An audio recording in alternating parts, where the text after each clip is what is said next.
taken images of myself and different females in my family generations, and I'm just taking pieces of their image and capturing it on the cloth. And it's about it's the relationship of the generation of females in my family. My tribe, Sagampoxes, we do a lot of cloth work, ribbon work. It's my way of paying tribute to that very real and tangible historical memory I have with my people, but also my family itself. A lot of the women in my family, they work in sewing and doing things of that nature. So the material itself is a literal representation of that history. I'm coupling that with imagery that I found online of what people think Native women are.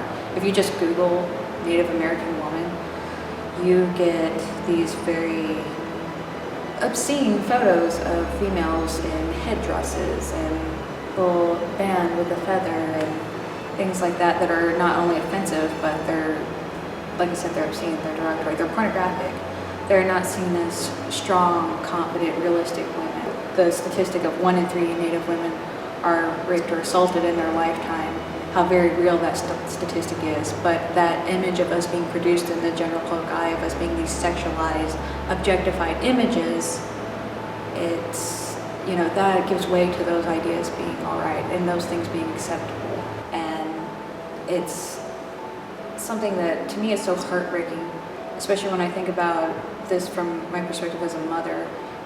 My daughter is growing up in a world where this is what they see her as. If you're constantly being objectified in the public view, you're going to have people think they can treat you any way they want. So the work I'm doing is just kind of relating the idea that people don't always think of the stereotype as being something that's dangerous, but it actually is. It breaks down the reality of who someone is, and once you objectified someone, once you turn them into something that's no longer human, you'll treat them any way you want to. And the reality is that happens to Native women every single day. So the work I make is addressing that issue, but from a very personal perspective.